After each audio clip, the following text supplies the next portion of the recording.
Una vez más, hermanos, buenas tardes. Damos gracias a Dios por permitirnos reunirnos los lunes en este horario para estudiar la palabra de Dios. Y agradecemos por sus saludos a cada uno de ustedes. Algunos han escrito aquí en el chat. Gracias, Talis. Talis está deseándonos la bendición del Señor. Mackenzie acaba de saludarnos. Luego, Mark Ángels también. Gracias por tu saludo. Buenas tardes. Roseni también, buenas tardes Roseni, y buenas tardes a todos, hermanos. Es un privilegio para mí poder estar frente a ustedes para compartirles los estudios de los libros poéticos. Hemos estudiado ya una introducción a los libros poéticos, donde hemos visto el arte literario de la poesía hebrea. Y ahí hemos aprendido sobre algunos géneros literarios y sobre todo hemos dicho la parte que más se usa de la poesía hebrea son los paralelismos en sus tres formas: el paralelismo sinónimo, el paralelismo sintético y el paralelismo antitético. Esas tres son las que más aparecen en los libros poéticos. También hemos hablado del arte literario del acróstico, por ejemplo. Hemos dicho que tanto David como Salomón usan bastante, también Jeremías usa en Lamentaciones lo que es el acróstico, y los acrósticos lo hacen ellos en base al alfabeto hebreo. Por ejemplo, el Salmo 119, todo el Salmo 119, siendo el salmo más grande que tenemos en la Biblia, está hecho sus párrafos o perícopas, usándose pues el acróstico, ¿no es cierto? Usándose el acróstico. Me avisan que no me escuchan nada. ¿No me están escuchando? ¿O solamente es el hermano? Quizás porque algo está pasando allá. Miguel no me escucha. ¿Los demás me escuchan, hermanos? ¿O Se le estoy escucha, hermano. hablando? ¿Sí se me escucha? Sí, sí se escucha. Ok, entonces Miguel, debes tener problemas ahí con tu dispositivo o tu computadora, quizás el volumen o alguna otra cosa hay que revisar bien, porque sí me están oyendo los demás hermanos. Ok, entonces nos lleva a pensar del arte literario que estoy mencionando en los libros poéticos, de que los autores han trabajado mucho con el rigor académico. Por ejemplo, al lado de eso han pensado bien, han estructurado bien, no solamente han recibido revelación, siendo eso lo más importante, por supuesto.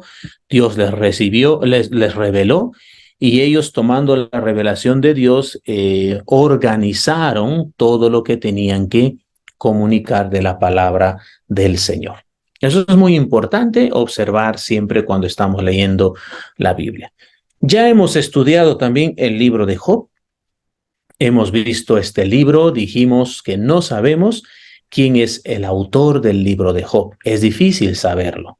Solamente podemos suponer que quizás Moisés escribió el libro, o quizás Salomón, como algunos otros piensan, pero difícil, hermanos, desde donde estamos para determinar quién es el autor del libro de Job. Pero el libro ha sido inspirado por Dios y es un libro que tiene muchísima enseñanza. Incluso dentro del libro de Job hay mucha sabiduría, porque tenemos datos, incluso datos científicos dentro del libro. A la luz del libro de Job podemos pensar que en el Medio Oriente o en el mundo antiguo, los sabios hacían ya avances, a pesar de que no tenían muchos recursos a la mano, como la industria y la tecnología, por ejemplo, pero en las limitaciones y como podían, ya hacían avances significativos para que otros más tarde en el mundo contemporáneo puedan desarrollar sobre esas bases descubiertas. Se nos dice en el libro de Job que Job era uno de los hombres más sabios de Oriente en ese tiempo. Luego hemos visto el libro de los Salmos y dijimos la mitad de los Salmos le corresponde a David. Él las escribió La otra mitad tiene varios otros autores. Por ejemplo, hay un Salmo de Moisés, que sería el salmo más antiguo, y también tenemos varios de esa sección que son anónimos. No sabemos quiénes son los autores. Y bueno, hermanos, hemos terminado recién Salmos y hemos iniciado con el libro de Proverbios. Estamos estudiando Proverbios y nos hemos quedado viendo a su autor, que es Salomón. Salomón, el rey Salomón, el hombre más sabio de la tierra en sus días también, el hijo del rey David. Nos hemos quedado entonces estudiando o tratando de ver un poco acerca de Salomón. Y vamos a continuar pues estudiando un poquito de Salomón para que podamos comprender mejor lo que él escribió en el libro de Proverbios, porque en esa sección estamos.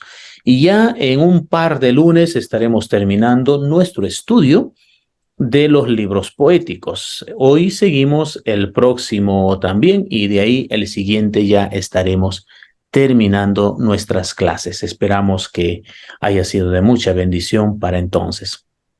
Nos hemos quedado aquí. ¿Quién era Salomón? ¿No es cierto? Hemos estado platicando un poco sobre él. Aquí tenemos como el recipiente de un corazón sabio de Dios. Eso es lo que está pasando pues con Salomón.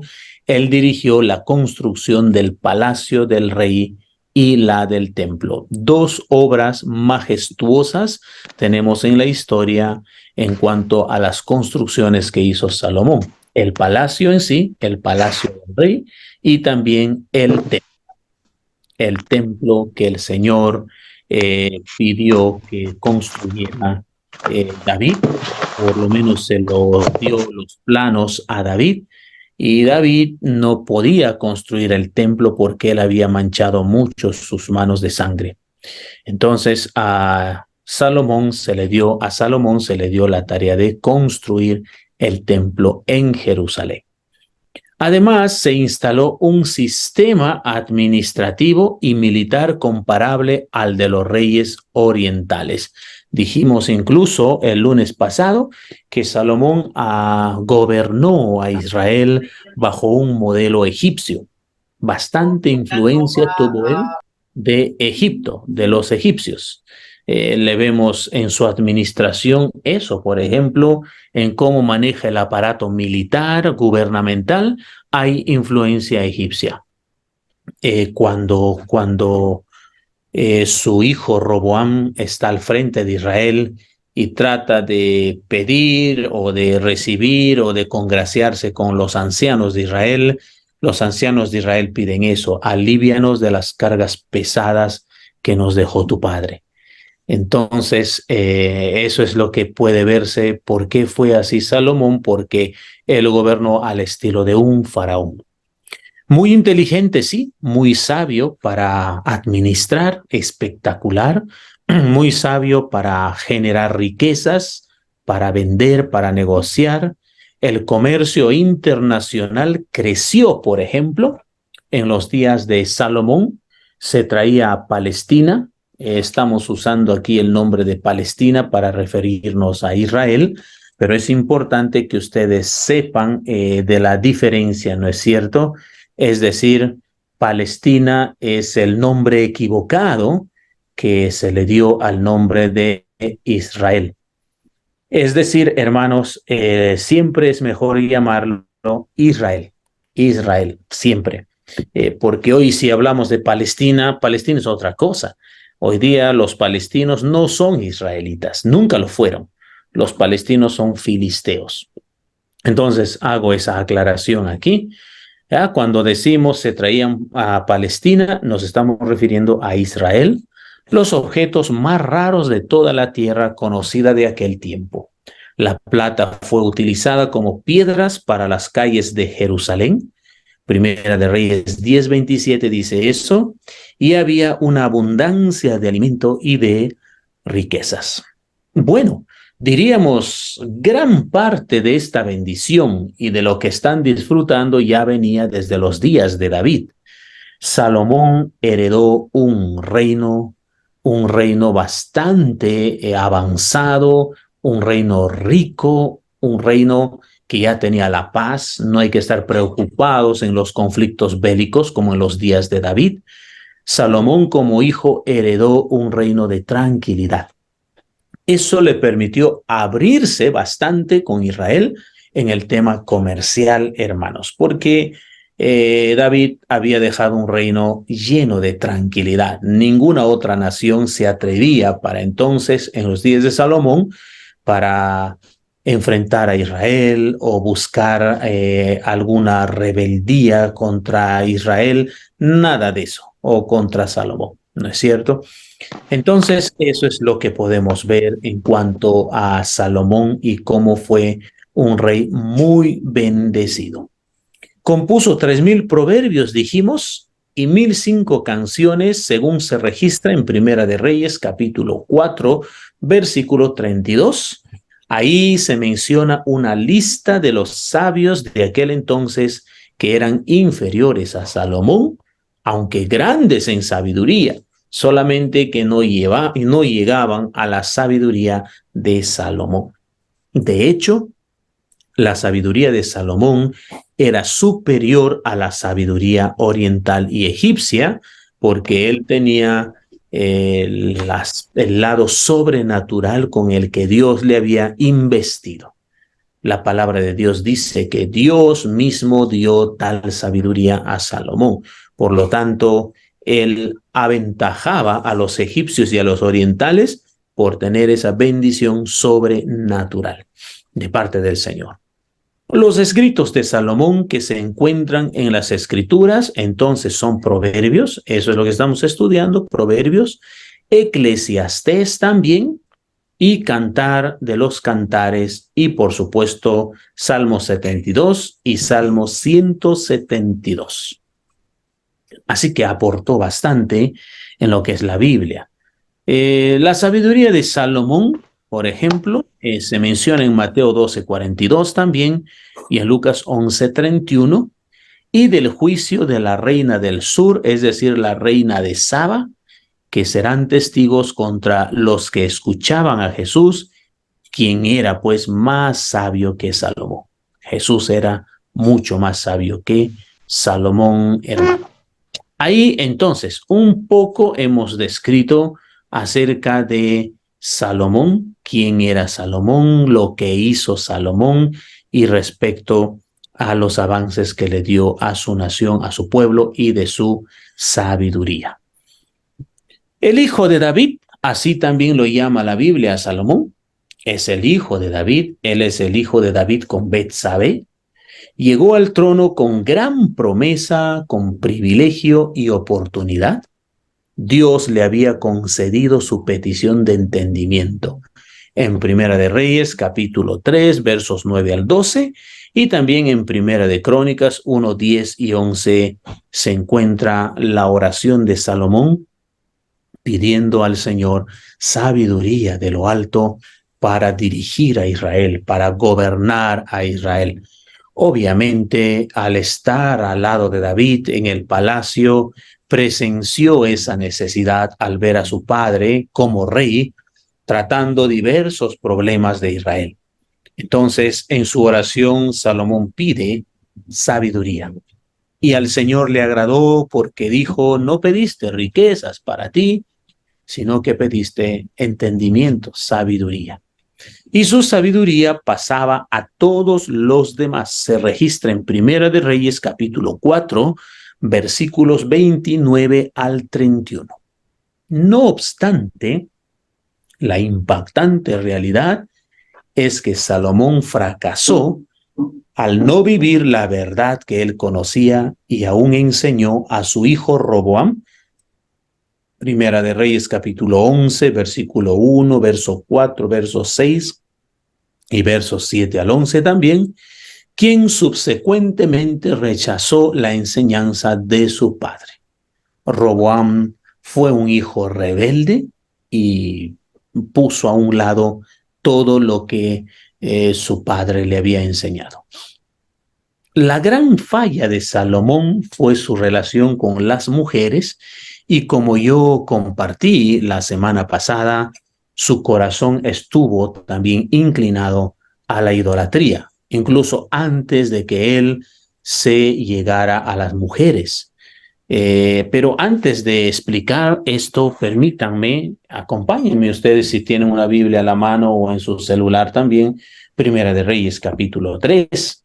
Miremos lo que estoy diciendo en cuanto a su corazón y algo que está haciendo que no está bien, que en los años traería consecuencias.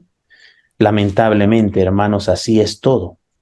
Si no hacemos las cosas bien, solamente hay que esperar que llegue el tiempo para que dé a luz que está uno sembrando mal, está haciendo mal, está yendo por mal camino.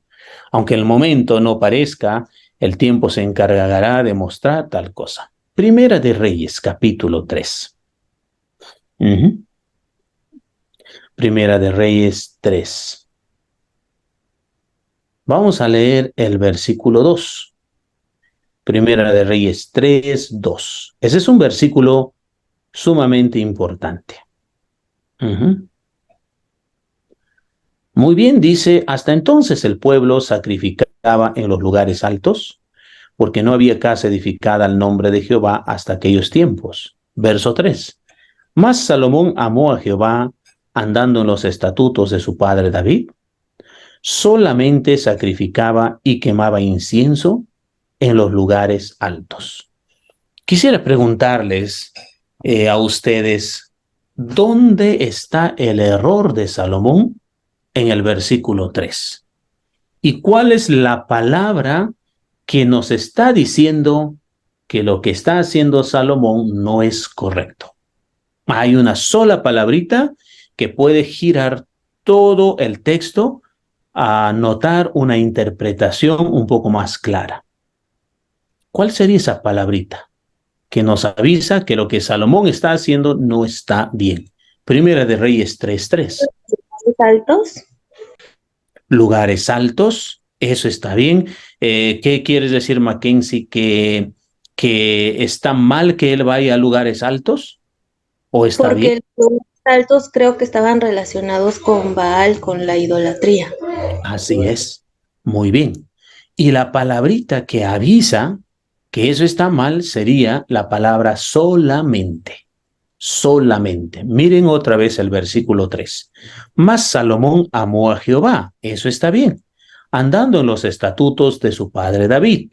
Solamente es sinónimo de pero, es sinónimo de más sin tilde, y como la versión internacional lo tiene, también es sinónimo de la palabrita sin embargo. ¿Se recuerdan de los paralelismos antitéticos?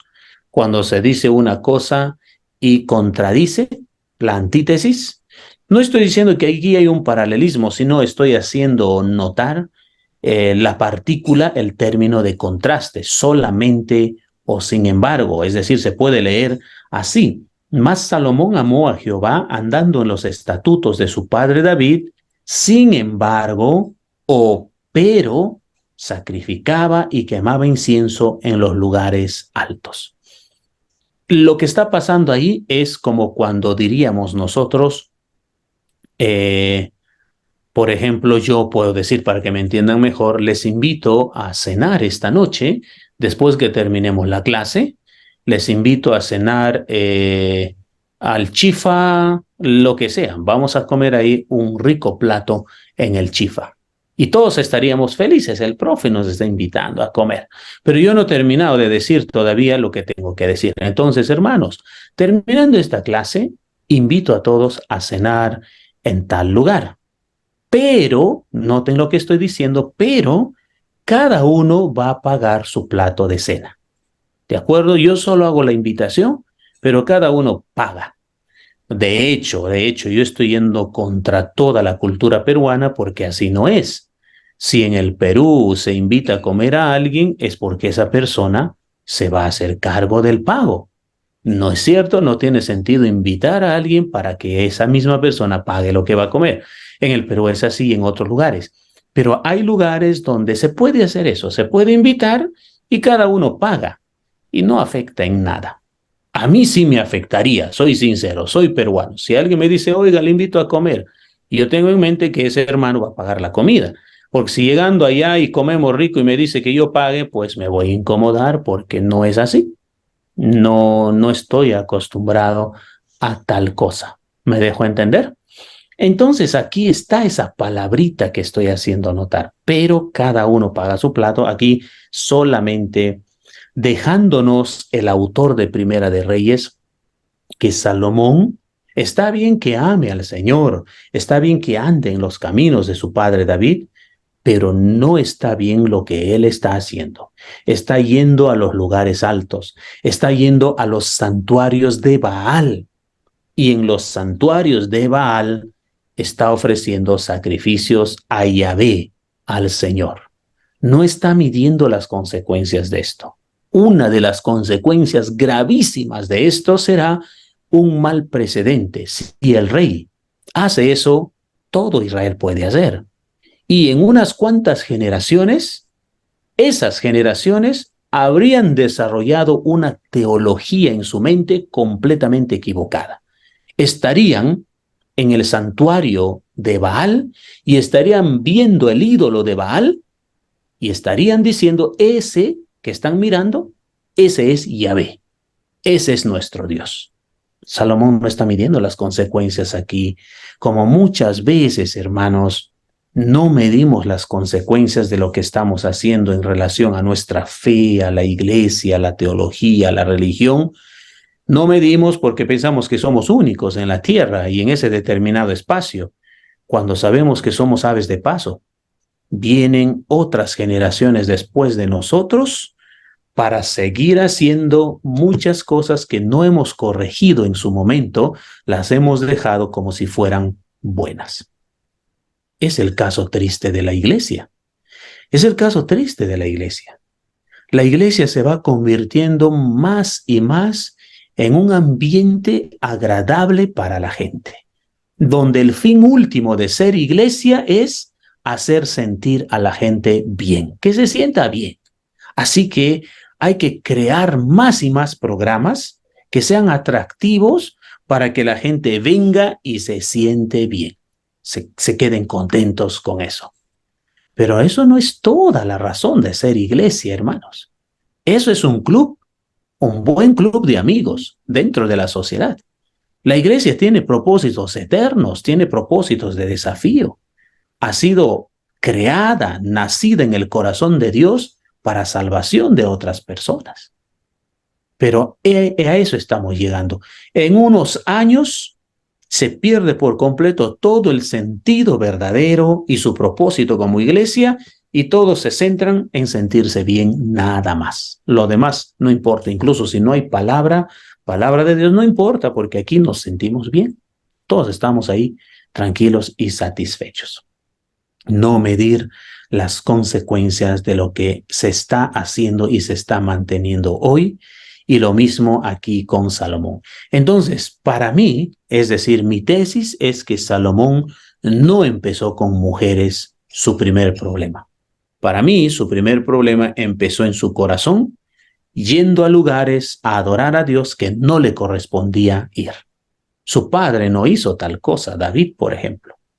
Eso quería mostrarles, hermanos. Tengan ahí anotado Primera de Reyes, capítulo 3, versículo 3. Y bueno, sabemos que él tuvo 700 esposas y 300 concubinas, muchas de ellas importantes, como la más prominente, por ejemplo, la hija de Faraón.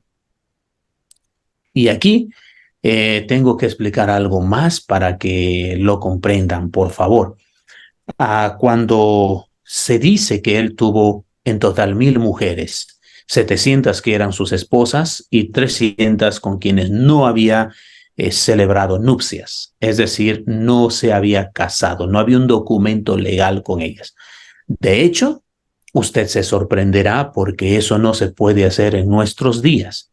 Es decir, las leyes de donde vivimos no aceptaría que un varón se case con tantas mujeres. Tendría que divorciarse y recién casarse.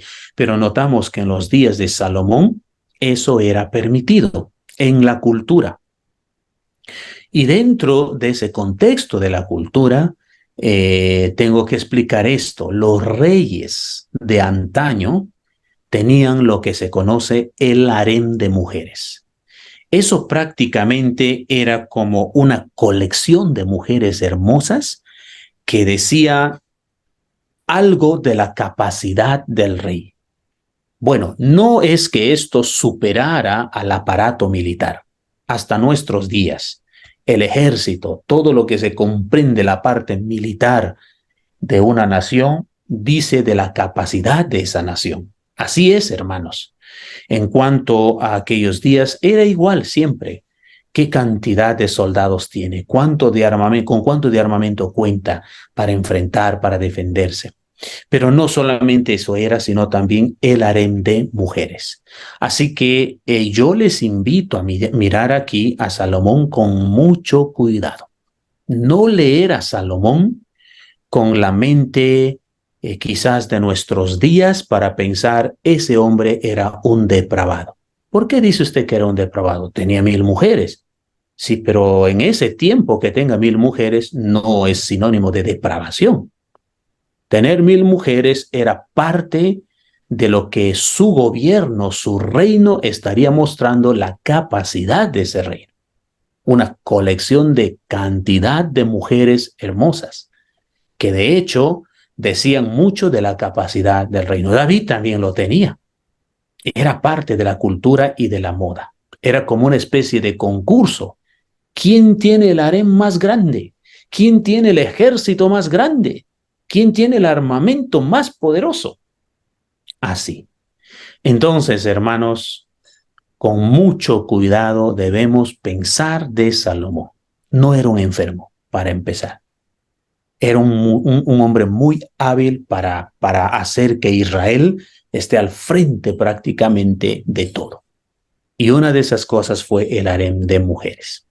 Por supuesto que el rey y la ley le permitía al rey tomar la mujer que quiera de ese harem.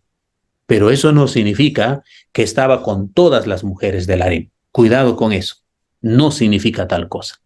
Cuando decimos tuvo 1000 mujeres, se llegó a las 1000 mujeres. No, señores, no es así.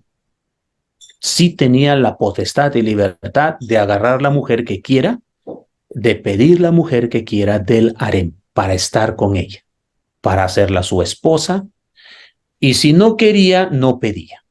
Es decir, han habido muchas mujeres en el harem, tanto de Salomón como de otros reyes de esa época, que no eran esposas del rey, necesariamente. Siempre era simplemente la colección.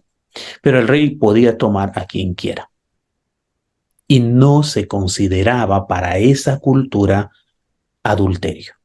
¿Cuándo era adulterio para esa cultura? Escúcheme bien, por favor. Yo no estoy diciendo que estamos aceptando tal cosa, porque es pecado delante de Dios. Pero en ese tiempo la cultura gobernaba de esa manera y los reyes como Salomón, como David mismo, estaban dentro de las influencias de la cultura. ¿Cuándo era adulterio? Cuando tomaba una mujer casada, no una soltera. Por eso tenía su harem. En el harem no habían mujeres casadas. Entonces, ¿dónde pecó David? David tiene el harem, no toma del harem. Toma a Betsabé, que tiene esposo, Urías Eteo. Y eso fue un pecado. Fue contra la ley. Si él hubiera tomado una mujer soltera del harem, no hubiera tenido el problema que tuvo. Esos datos son importantes, hermanos, cuando leemos y no ponemos, pues, equivocadamente a Salomón en una cosa como en nuestros días a veces pensamos que él es un depravado, cómo puede haber tenido 1000 mujeres y cosas así. No, no. Eso fue propio de la época para mostrar su poder. Solo que no estoy diciendo que eso esté bien. Nunca va a estar bien. Tampoco allá estuvo bien.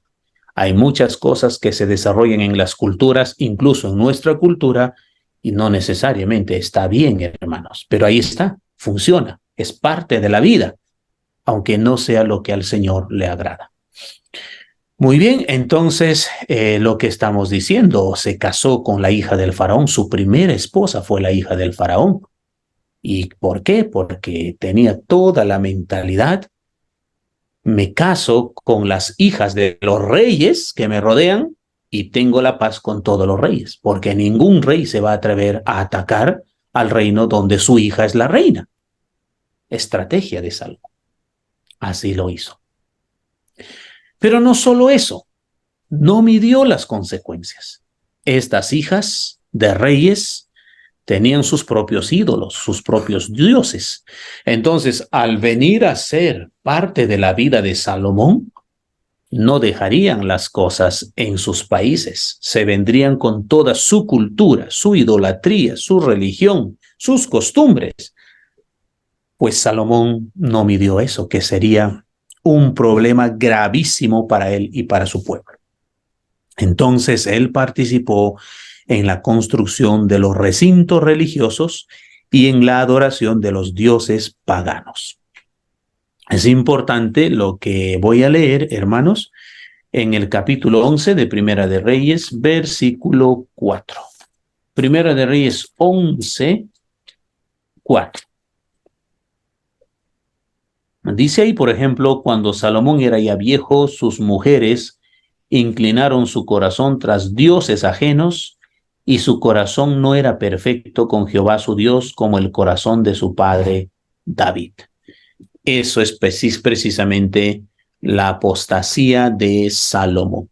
Su corazón se inclinó hacia la idolatría. Entonces, según el texto bíblico, tal desgracia se produjo cuando él era viejo, lo dice el verso 4. Qué lástima vivir una vida recta ante el Señor, una vida bendecida por los favores divinos, y en los últimos años de la vida perder la fuerza moral para seguir el camino recto. Entonces la influencia de los demás pesa sobre nosotros, no importa cuál sea nuestra edad. Al pecar, Salomón pierde el reino de David y la unidad de un pueblo que había sacrificado bastante para mantener su gloria. Vuelvo a leer versículos 11 al 13 del mismo capítulo 11. Y dijo Jehová a Salomón: por cuanto ha habido esto en ti, y no has guardado mi pacto y mis estatutos que yo te mandé, romperé de ti el reino y lo entregaré a tu siervo. Sin embargo, no lo haré en tus días por amor a David, tu padre. Lo romperé de la mano de tu hijo. Pero no romperé todo el reino, sino que daré una tribu a tu hijo por amor a David, mi siervo, y por amor a Jerusalén, la cual yo he elegido. ¿Qué tal, hermanos? Salomón se buscó la ira del Señor. Y lo que el Señor está avisándole aquí es que el gran reino que dejó David y ahora Salomón gobernaba, ese reino será dividido. Ese reino será partido en dos. Entonces se tendrá el reino del norte, ¿de acuerdo? Se tendrá el reino del norte y el reino del sur. Así se dividirá. En el norte quedarán 10 tribus y en el sur 2 tribus. El reino del norte se llamará Israel con su capital Samaria, y el reino del sur se llamará Judá con su capital Jerusalén. Y el templo se quedará en Jerusalén, por supuesto, trayendo serios problemas para los del norte, que en un futuro cercano a Salomón, ese reino del norte se introducirá mucho más en la idolatría con su rey que elegirán llamado Jeroboam. Jeroboam. Triste, hermanos, entonces la vida de Salomón aquí y hasta dónde llegó esta parte. Eso fue entonces con Salomón. Eso fue para ver un poquito de él. No estamos hablando todo de Salomón. Quizás en las preguntas que ustedes tengan podemos ampliar un poco más sobre la vida de Salomón. Volvemos a Proverbios y esta es la estructura de Proverbios. Ya lo mencioné también. Hay un prólogo en el capítulo 1, versículos 1 al 7, y ese prólogo es fundamental, hermanos, para entender todo el libro de Proverbios, es decir, para conocer mejor de qué se trata este libro lleno de sabiduría que viene pues de las manos de Salomón.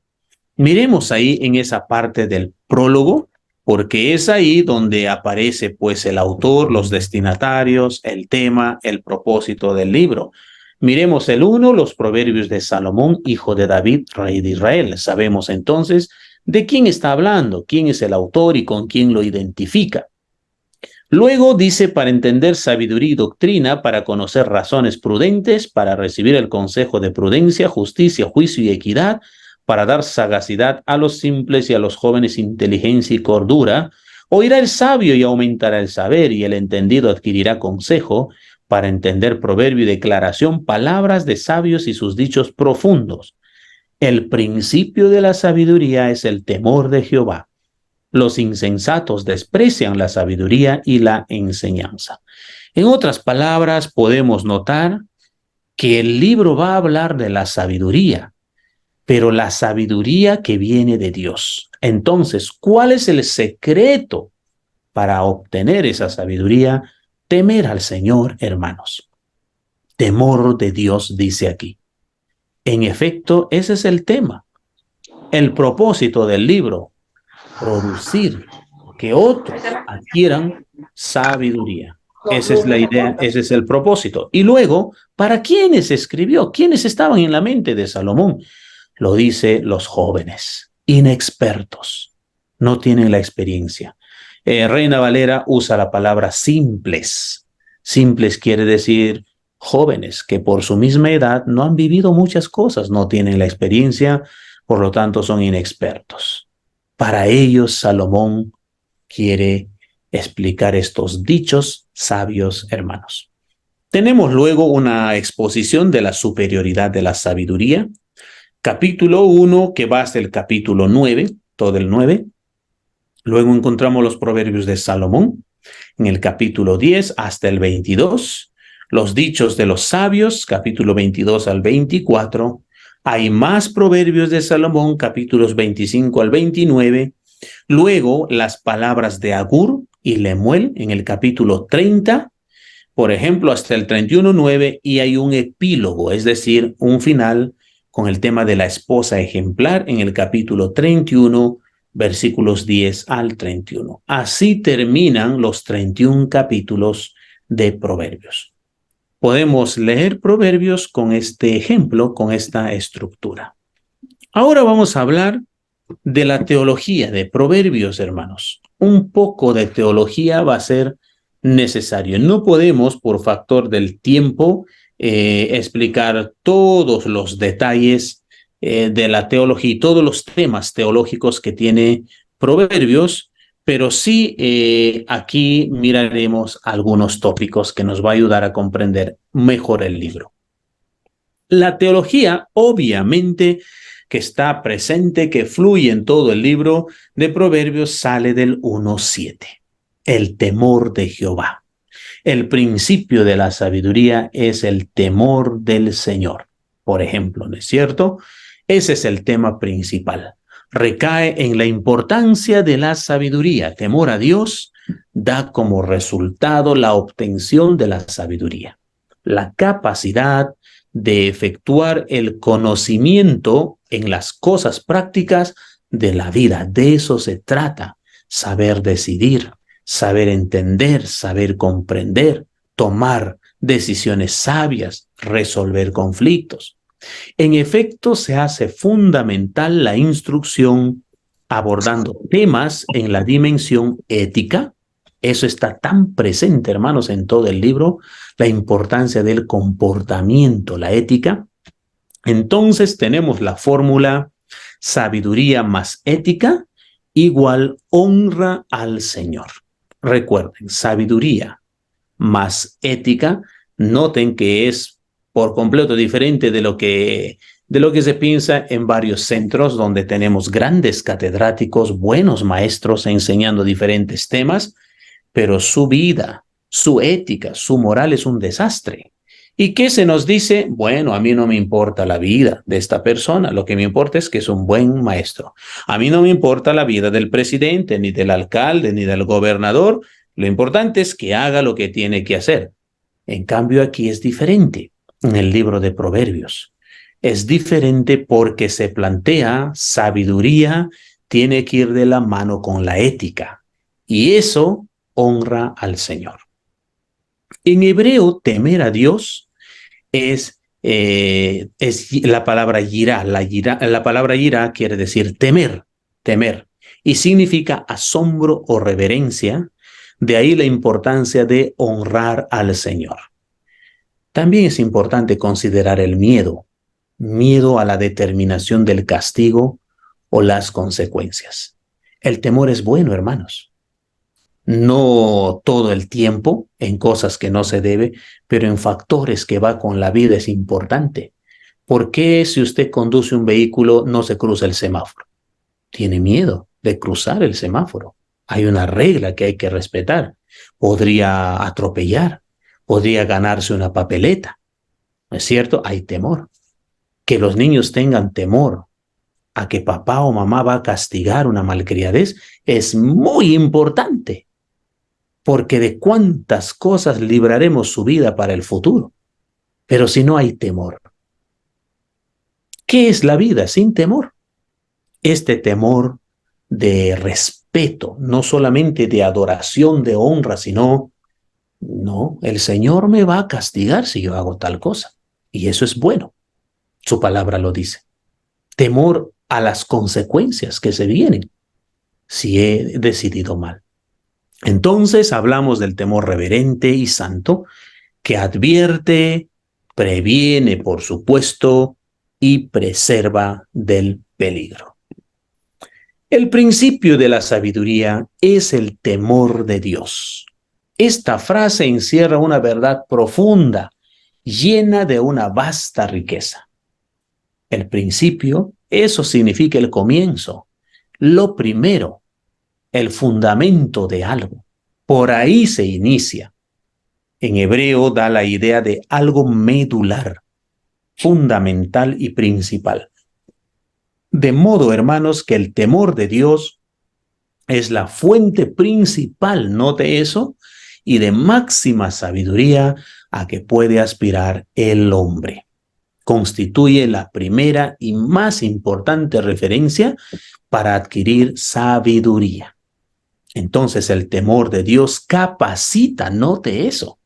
El temor de Dios capacita al hombre para andar en sabiduría y vivir en santidad, justicia y verdad. ¿Por qué respeto a mi prójimo? Temo a Dios. Mi prójimo es imagen y semejanza de Dios. No merece que se le haga daño. No puedo abusarme ni aprovecharme de él. Ética, ¿se da cuenta? Relacionada al temor de Dios. Justicia. ¿Cómo le voy a mentir? ¿Cómo voy a engañar? Cuando lo hago, entonces no temo a Dios. Y nuestras culturas, sumergidas en la mentira y en el engaño, influencian a no temer al Señor. ¿Cómo va a tener sabiduría si no teme a Dios? Si se deja llevar por lo que dice la cultura. No dice el principio de la cultura. Le trae sabiduría. No dice eso. Viva como dice la cultura y usted será sabio. No dice eso. Es el principio de la sabiduría, el temor al Señor. Otro de los temas importantes es el contraste de la sabiduría, conocida con la palabra necio. Es decir, necio es el contraste o lo contrario de sabio. Pero en Proverbios, necio no significa tonto nada más. Del mismo modo que la mujer necia, en Proverbios 9:13, no se refiere a una ignorante nada más. Es decir, a veces pensamos el necio es aquel sin conocimiento, el tontito. Pero en Proverbios no es así del todo. Hay un lado muy importante que debemos notar. El necio no es el ignorante necesariamente. Ambos términos se refieren al pecado, hermanos. Es decir, las palabras sabio, entendido, íntegro y que atesore el conocimiento son términos sinónimos referidos a la santidad. Sus opuestos, necio, insensato, alborotadora, burlador, etc., se refieren a la maldad, no a la ignorancia. En resumen, un hijo necio no es un estúpido, sino un malvado, que incluso lo que está haciendo lo está haciendo a sabiendas. Es un pecado, no es un ignorante. Eso debemos observar dentro de la teología del libro. Pero hay algo más, el sabio, Proverbios nos bosqueja el carácter de los sabios. Escuchan la instrucción, obviamente, de ahí viene su sabiduría, saben escuchar. Obedecen lo que oyen, claro. Guardan lo que aprenden, son inteligentes para atesorar. Ganan a otros para el Señor. Huyen del pecado, cuidan su lengua y son diligentes en su trabajo diario, honrados, honestos.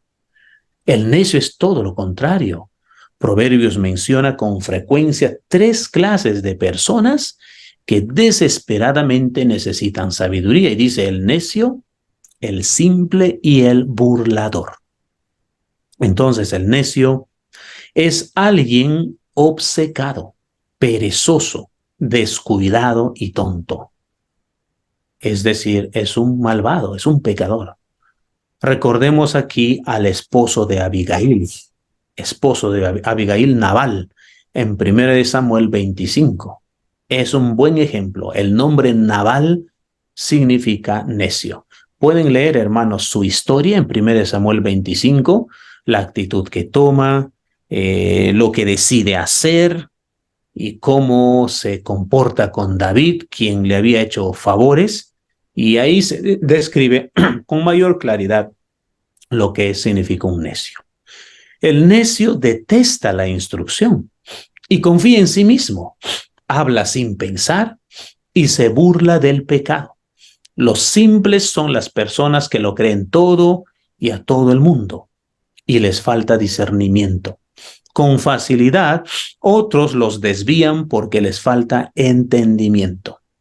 No pueden ver hacia adelante, por ejemplo, y como resultado se meten de continuo en problemas. Los burladores se mofan de la sabiduría de Dios porque es demasiado elevada para ellos, pero no lo admiten porque dicen saberlo todo, ¿no es cierto?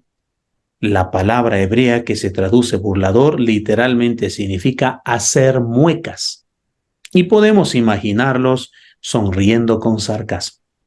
Nunca les aprovecha la reprensión y como resultado un día serán juzgados. No es tan simple, hermanos. Proverbios 19:29. Un día ellos serán juzgados. Ahí tenemos entonces el contraste entre el sabio y el necio. Hasta ahí terminamos con lo que es Proverbios. La próxima vamos a hablar de Eclesiastés y la última vamos a hablar de Cantares. Hasta aquí llegamos y quisiera escucharles, hermanos, dar el espacio a si tienen preguntas. Por favor, háganlas llegar con confianza si tienen por ahí sus preguntas. Y podemos conversar sobre Proverbios, sobre Salomón. Esos eran los temas que hemos estado tocando hasta aquí.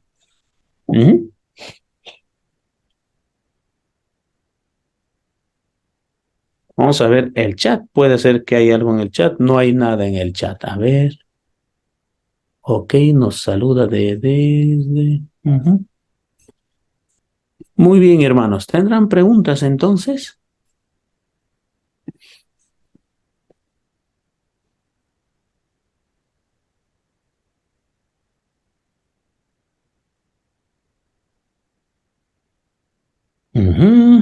Profesor, yo tengo una pregunta. Claro que sí, Melvin. Sí, bendiciones, mi hermano. Mi hermano, bueno, yo sé que aquí estás hablando básicamente pues una introducción al libro de Proverbios, no es pues algo, digamos, expositivo, ni verso por verso, pero me surge la duda, mi hermano, con el Proverbios capítulo 8, creo que sí, 8, donde pues he escuchado dos diferentes interpretaciones, una tanto de los reformados y otra de la crítica, ¿no? Y es este proverbio donde dice que habla de la sabiduría que supuestamente pues hace un prototipo o un arquetipo o implícitamente está hablando de Jesús. Mi pregunta sería, mi hermano, ¿es correcta esa interpretación o será que lo hemos sacado de contexto? Ujú. O sea, Ah, básicamente todo ese proverbio habla de, o sea, como que hace referencia a ujú. Jesús, dicen algunos otros que está descontextualizado. Entonces me gustaría escuchar tu opinión, Mm. profesor. Gracias, Sí, mi hermano, esa sería mi pregunta. Gracias. con gusto. Estoy revisando, por lo menos hasta el versículo 10, no tenemos una referencia a Jesús. De ahí vamos con lo demás. Ah, tampoco, tampoco no encuentro que haya una referencia a Jesús. ¿No te recuerdas el versículo dentro del capítulo 8?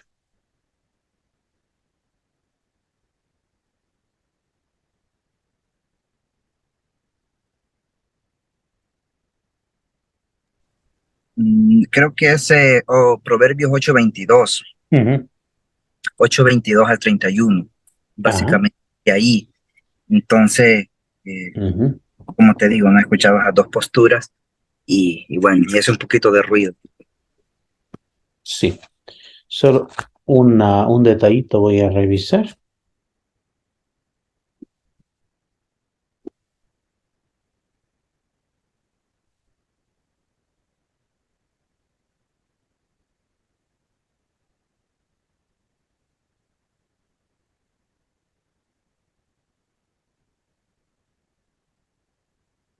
Ujú.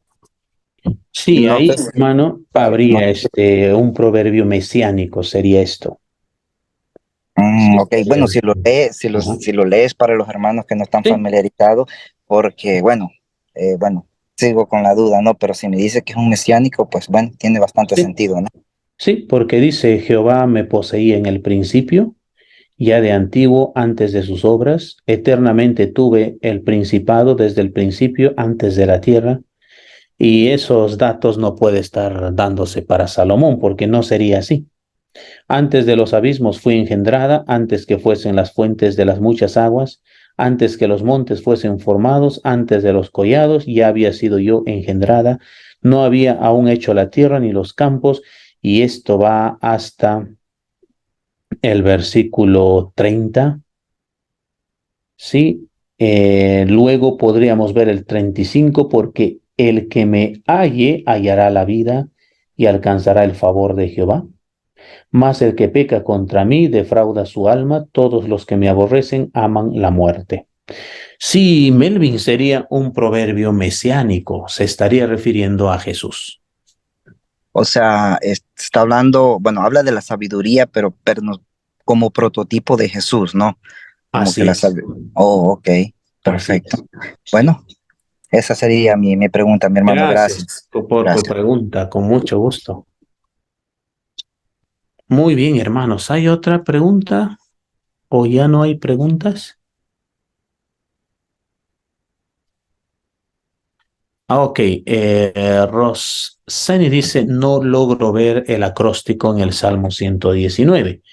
Eh, no sé si en tu Biblia, Roseni, tienes en tu Biblia ahí, puedes abrir el Salmo 119, por ejemplo, y encimita de cada párrafo, o quizás al costadito está en tu Biblia, puede ser lado derecho o izquierdo, en el mío viene arriba.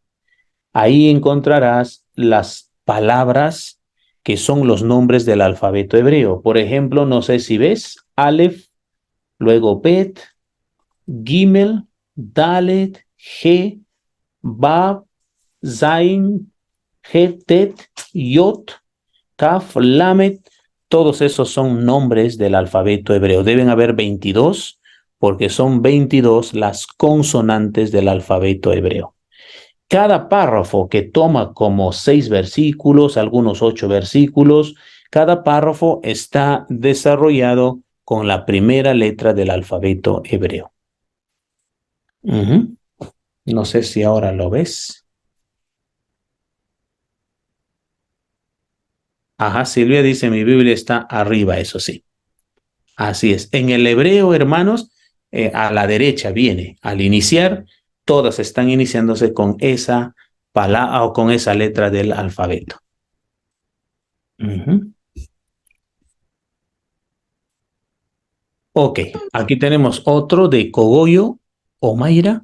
Salomón siempre, Salomón siempre han dicho que tenía debilidad por las mujeres y que fue por ellas que perdió su comunión con Dios. Entonces pregunto, ¿su voluntad o su carácter se vio dominada por la influencia de las mujeres? Claro que sí.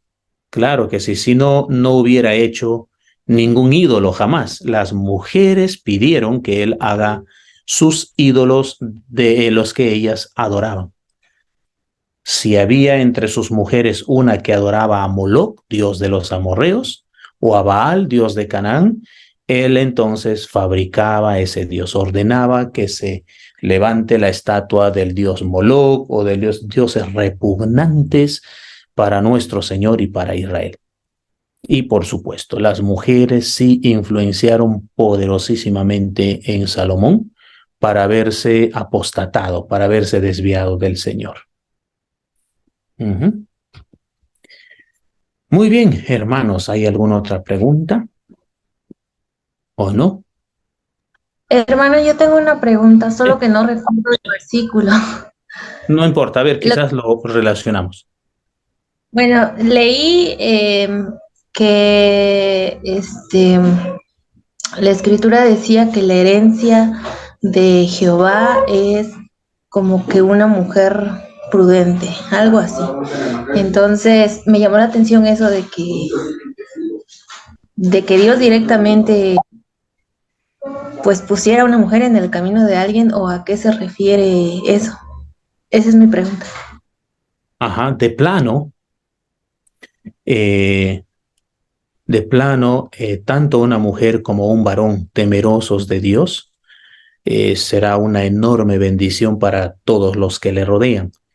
Y si se trata de un matrimonio, por ejemplo, va a ser una bendición grande en la vida de su pareja. Los proverbios hablan bastante de mujeres sabias y las mujeres sabias edifican, dice ahí. Las mujeres sabias son prudentes, dice ahí.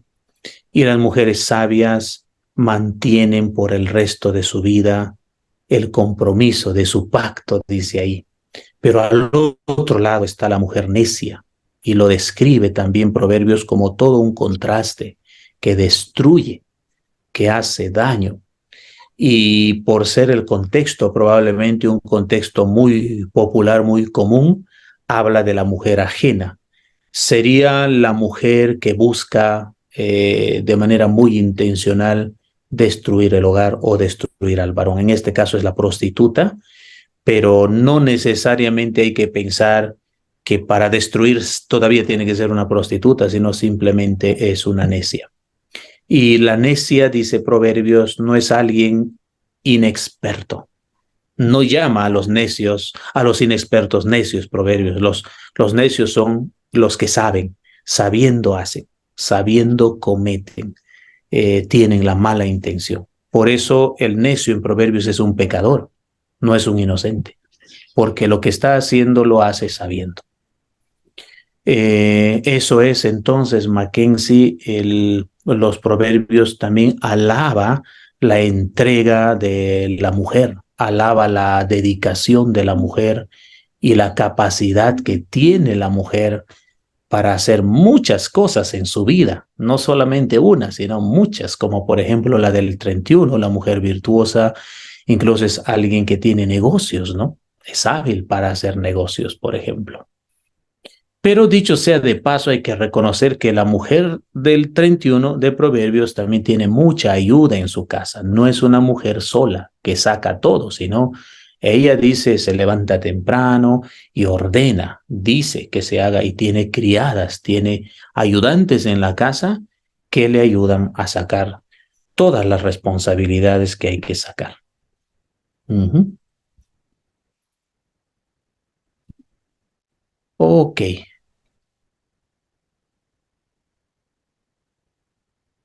muy bien, hermanos. A ver, hay otra pregunta aquí.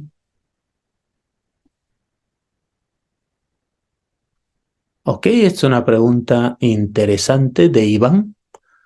¿Qué punto de vista tiene con respecto a en el tema de la filosofía y la sabiduría en el contexto del libro de Proverbios? Mi tesis es que la filosofía no empezó con los griegos. Probablemente los griegos le dieron un tono distinto y una estructura más formalizada. Pero yo creo que la filosofía ha empezado mucho tiempo atrás en Medio Oriente. Tenemos, por ejemplo, a Job siendo un hombre muy sabio, está reflexionando sobre varios tópicos de la vida.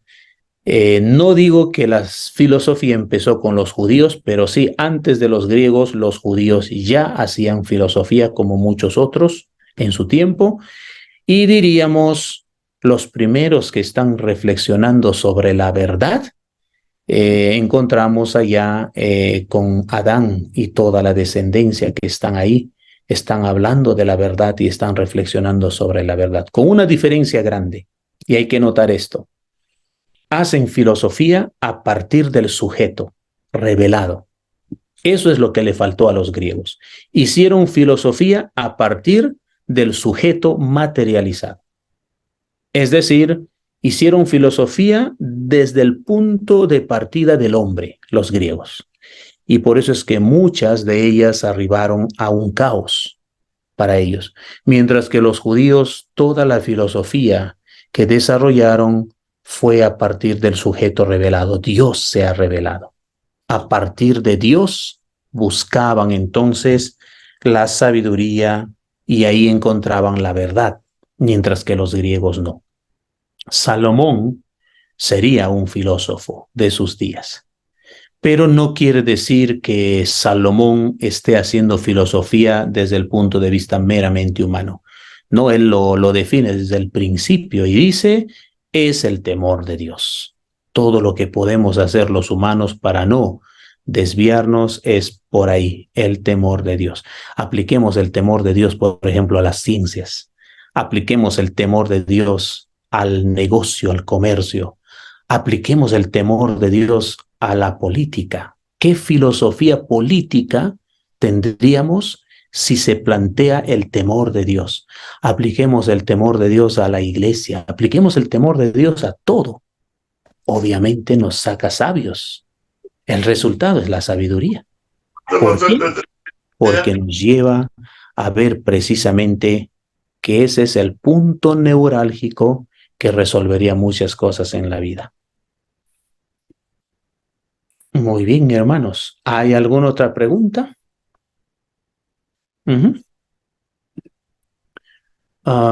¿Qué libro recomienda para poder entender los libros de sabiduría?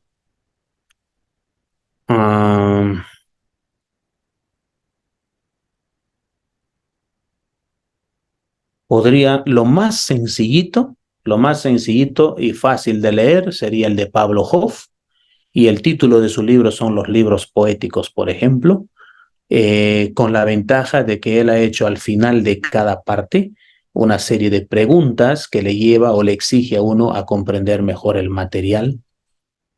Luego de esto podría ayudar con Pablo Hoff, como digo, es bastante sencillo lo que tenemos con él.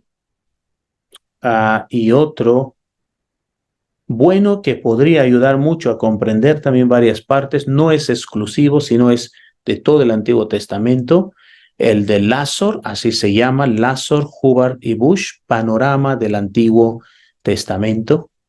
Ese es un buen material, hermano, que va a ayudar no solamente para comprender, digamos, una parte, ¿no es cierto?, sino va a ayudar para comprender varias partes, varios libros, porque ahí se tiene todo el Antiguo Testamento, desde Génesis hasta Malaquías, y sí, hace buen trabajo, hace buena investigación, buen trabajo lo que se tiene ahí, y yo pienso que eso ayudaría muchísimo a ver, ¿no?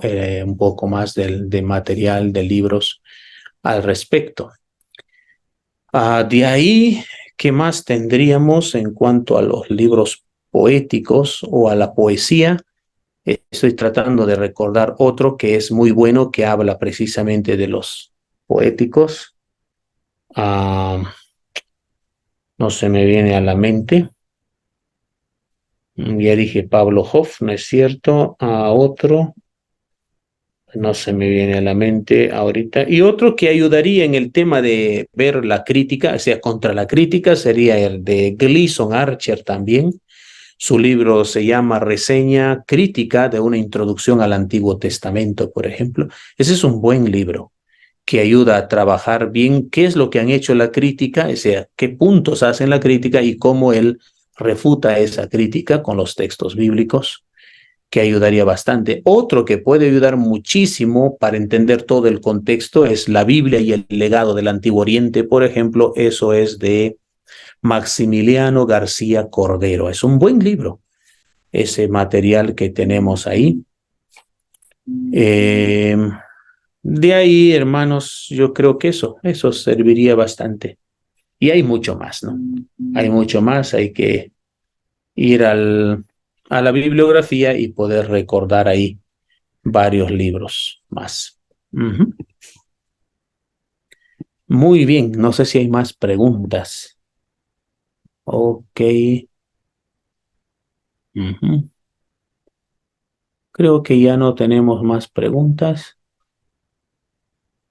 Ajá, Silvia dice, en ese caso los políticos serían honestos y no oprimirían al pobre y serían respetuosos con los desvalidos. El temor de Dios resuelve todo, hermanos. Que se aplique solamente esa frasecita, 4 palabritas, el temor de Dios. Nada más eso, a todo, al matrimonio, en el trabajo, en la política, en el hospital, en todo. Todo cambia. Eso es lo que trata de decir Salomón en el libro de Proverbios. Pero lejos, ¿no? Cada vez la gente se aparta más y más de esa verdad tan importante. Muy bien, mis hermanos, no sé si tienen alguna otra pregunta o no hay más.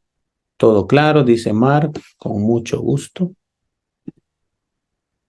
Si no hay más, entonces, ¿qué les parece si todavía tenemos tiempo y yo avanzo un poquito de Eclesiastés? ¿Se puede?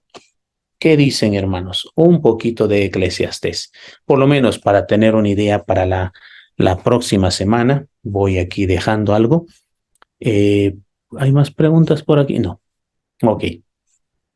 No sé cuántos de ustedes alguna vez se han preguntado ¿de dónde viene el nombre que usamos como iglesia? ¿No es cierto? A veces decimos iglesia, iglesia, ¿no es cierto? Vamos a la iglesia, fuiste a la iglesia. Y con el tiempo hemos visto que iglesia es sinónimo de templo, ¿no es cierto? No decimos normalmente el templo o vamos al templo, sino iglesia. Vas a ir a la iglesia o también te invito a mi iglesia. Pero en sí estás invitándole al templo, pero también le estás invitando a la iglesia, ¿no es cierto? Y todos nosotros sabemos que la iglesia es el cuerpo de Cristo. La iglesia está conformada por aquellos que han entregado su vida al Señor Jesucristo, por aquellos que creen en Él como su Señor y Salvador, se han bautizado, por ejemplo, en las aguas, entonces son parte del cuerpo de Cristo. Quien ha hecho nacer a la iglesia, por ejemplo, es Cristo mismo. La iglesia es de Cristo, ¿no es cierto? Derramó su sangre por ella. Entonces, ahí está. En todo el Nuevo Testamento está presente ese nombre de iglesia. En el griego se llama eclesia. Eclesia, iglesia. Y nos llama la atención de que eclesiastes tenga que ver con eclesia, ¿no es cierto? Entonces hay una relación con la iglesia, el nombre, la terminología. Y ahora les llevo a su Biblia en Eclesiastés. Miren, por favor, Eclesiastés. Abran ahí Eclesiastés, después nomás de Proverbios, el libro que acabamos de estudiar. Y miren lo que dice el título. Eclesiastés o el predicador, o simplemente Eclesiastés. Y miren el versículo 1. palabras del predicador, capítulo 1, verso 1, palabras del predicador, hijo de David, rey en Jerusalén. Entonces, ¿quién es? Salomón es el autor, lo sabemos, pero miren lo que dice, palabras del predicador. Entonces, el libro de Eclesiastés, ¿se llama Eclesiastés o se llama el predicador? El título dice Eclesiastés, pero en todos los 12 capítulos, o perdón, los 12 capítulos, habla de la iglesia, habla de eclesía, y bueno, yo les adelanto o les dejo la tarea mejor para la próxima semana. Busquen por favor en los 12 capítulos si por lo menos una vez se encuentra la palabra eclesía. ¿Me dejo entender? Si aparece la palabra iglesia. ¿Ok? Entonces dirán, hermano, no aparece esa palabrita, o sí aparece, pero hay otra que está viniendo de otros libros, asamblea. La palabra asamblea, ¿no es cierto? Entonces, otra pregunta que debemos hacernos. ¿La asamblea es la iglesia? ¿Es la eclesía la asamblea? Entonces, ¿por qué Salomón no llamó a su libro acá la asamblea? Lo llamó él el predicador. En hebreo se llama Kohelet. En hebreo está Kohelet. En sí, el libro en hebreo se llama Kohelet, no se llama Eclesiastés, en hebreo. Entonces, vuelvo a repetir, si aparece la palabra asamblea, ¿por qué no le puso iglesia ahí? Y está Eclesiastés. Ojo, Eclesiastés viene de la palabra eclesia, ¿no? Hermanos, tareita para la próxima semana, ¿está bien? Ustedes van a investigar un poquito al respecto.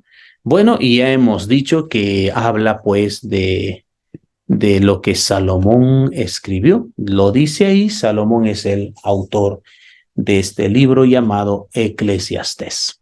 Y si por ahí ustedes encuentran un poquito más, bienvenido. Quizás en su investigación encuentren a los responsables de haber puesto el nombre de Eclesiastés. ¿Por qué pusieron ese nombre de Eclesiastés en todo caso? Un poquito más de información. La palabra eclesía originalmente, así etimológicamente, no tenía que ver nada absolutamente con cosas sagradas. Deben saber eso. Es decir, hoy día llamamos a la iglesia porque es sagrado, es el cuerpo de Cristo, ya dijimos, ¿no es cierto? Pero esa es una palabra evolucionada, hermanos. En sus inicios, la iglesia no tenía que ver nada con una asamblea de creyentes, una reunión de hijos de Dios que cantan a Dios, nada, sino simplemente cualquier tipo de asamblea o cualquier tipo de reunión. Se reúne usted en su casa con sus amigos para ver el partido de Perú-Paraguay. Ahí está una reunión, una asamblea. Eso era iglesia, terminológicamente, etimológicamente. Pero a través del tiempo, esa palabrita pasó de ese contexto, de ese ambiente, a ser solamente de un contexto sagrado, porque recordará usted, hoy día se reúne con sus amigos en casa para ver el partido y no dice que eso es una iglesia, jamás va a decir que eso es una iglesia. El término ha cambiado, ha evolucionado. Y iglesia es el término para todo lo que es sagrado, pues reunión sagrada, reuniones que hablen acerca de Dios, ¿no es cierto? En eso se ubica. Pero bien, hermanos, entonces eso vamos a hacer para la próxima semana. Vamos a averiguar un poco más y yo les voy a explicar por qué es que se dice así dentro del título. O por qué en mi Reina Valera dice Eclesiastés y en muchas otras versiones y no está pues el hecho de decir Kohelet o el predicador, ¿no? No hay ninguna Biblia en español o en inglés que se llame el predicador, este libro de Salomón. Todas se llaman Eclesiastés, eclesiástico, Eclesiastés. Entonces vamos a aprender por qué es que se llama así, quienes le pusieron este nombre así. Muy bien, entonces van a indagar, por favor, acerca del libro, queridos hermanos, y van ahí ustedes a averiguar un poco más. Bien, ¿hay más preguntas? ¿No? Si no hay, podemos ir terminando por aquí. Si no tienen más preguntas, hermanos, y yo les agradezco mucho por su tiempo que están siempre considerando para estas clases. Muy bien. Que el Señor les bendiga, hermanos. Muchísimas gracias. Muchas gracias, hermano. Hasta luego. Con mucho Gracias. gusto.